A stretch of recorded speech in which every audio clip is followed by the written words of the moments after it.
Spicy lies ആണ് എടുത്തിരിക്കുന്നത് കേട്ടോ. ഇതാണ് നമ്മുടെ സ്പൈസി ലൈസ്. ഇതിനില്ലല്ലോ. ഞാനും സാനിയും കൂടിയാണ് ചെയ്യുന്നത്. അപ്പൊ ഇത് ആർക്കാണോ നമ്മൾ ജയിക്കാൻ നമുക്ക് നോക്കാം. അതിൽ ഓർഡർ 10 ലൈസാണ് നമുക്ക് കിട്ടിയിരിക്കുന്നത്. 10 സ്പൈസി ലൈസാണ് മാത്രമാണ് നമ്മൾ കിട്ടിയത്. നല്ല എരിവാണ് ഇട്ടത് കഴിക്കാൻ. അല്ലെങ്കിൽ മറ്റേതൊക്കെ വേഗം കഴിക്കാൻ പറ്റില്ല. അതുകൊണ്ട് ഞങ്ങൾ ഇത് മേടിച്ചു.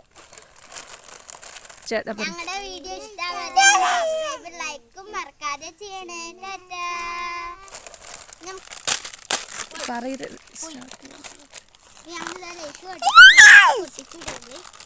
ആരാണ് പിന്നെ നമുക്ക് നോക്കാം.